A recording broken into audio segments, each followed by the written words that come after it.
শুরু করতেছি মহান সৃষ্টিকর্তার নামে, যিনি পরম করুণাময় এবং অত্যন্ত দয়ালু। বিকেল বাজে প্রায় 5:30। যাচ্ছিলাম প্রতিবেশী ওয়ার্ড মাদারহুদের ব্যক্তিগত কাজে। যাওয়ার পথে আমাদের রনি ভাই, যিনি দীর্ঘদিন মুন্সিগঞ্জ সংগতি সংঘের ক্রিকেটের সাথে জড়িত, তিনি আমাকে ডাকলেন। দেখে ভাবলাম যে কি না কি বলবে হয়তো।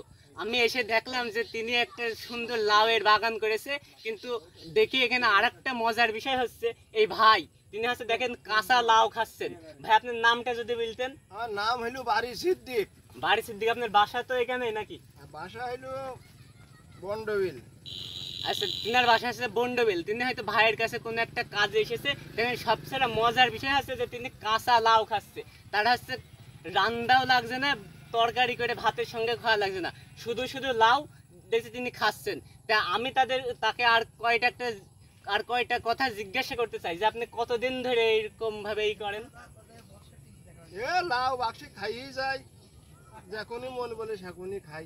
মানে যখনই তার মন বলে তখনই খাইতে? আপনার কোনো পেটের সমস্যা হয় কি? মানে পেটের লাউ খাই, পেটের কি সমস্যা?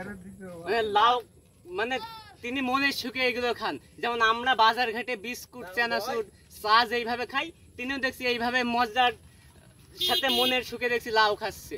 তো আমি আপনাদেরকে বলতে চাই যে এই লাউয়ের ভিতর কিন্তু অত্যন্ত আছে, পুষ্টিগুণ আছে।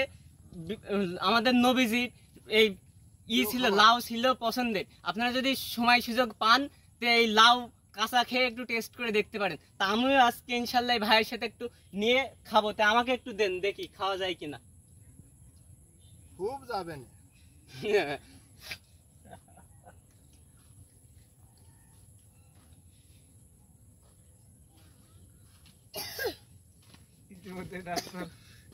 আমি আচ্ছা থাক, সমস্যা নেই। আমি কিন্তু ভাইয়ের কাছ থেকে একটু লাউ নিলাম, এবার দেখি কাঁচা খেয়ে কেমন লাগে।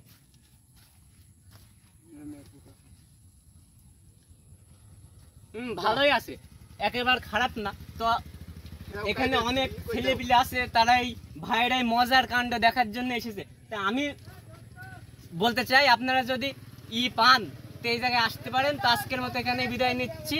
ভালো থাকবেন, সুস্থ থাকবেন।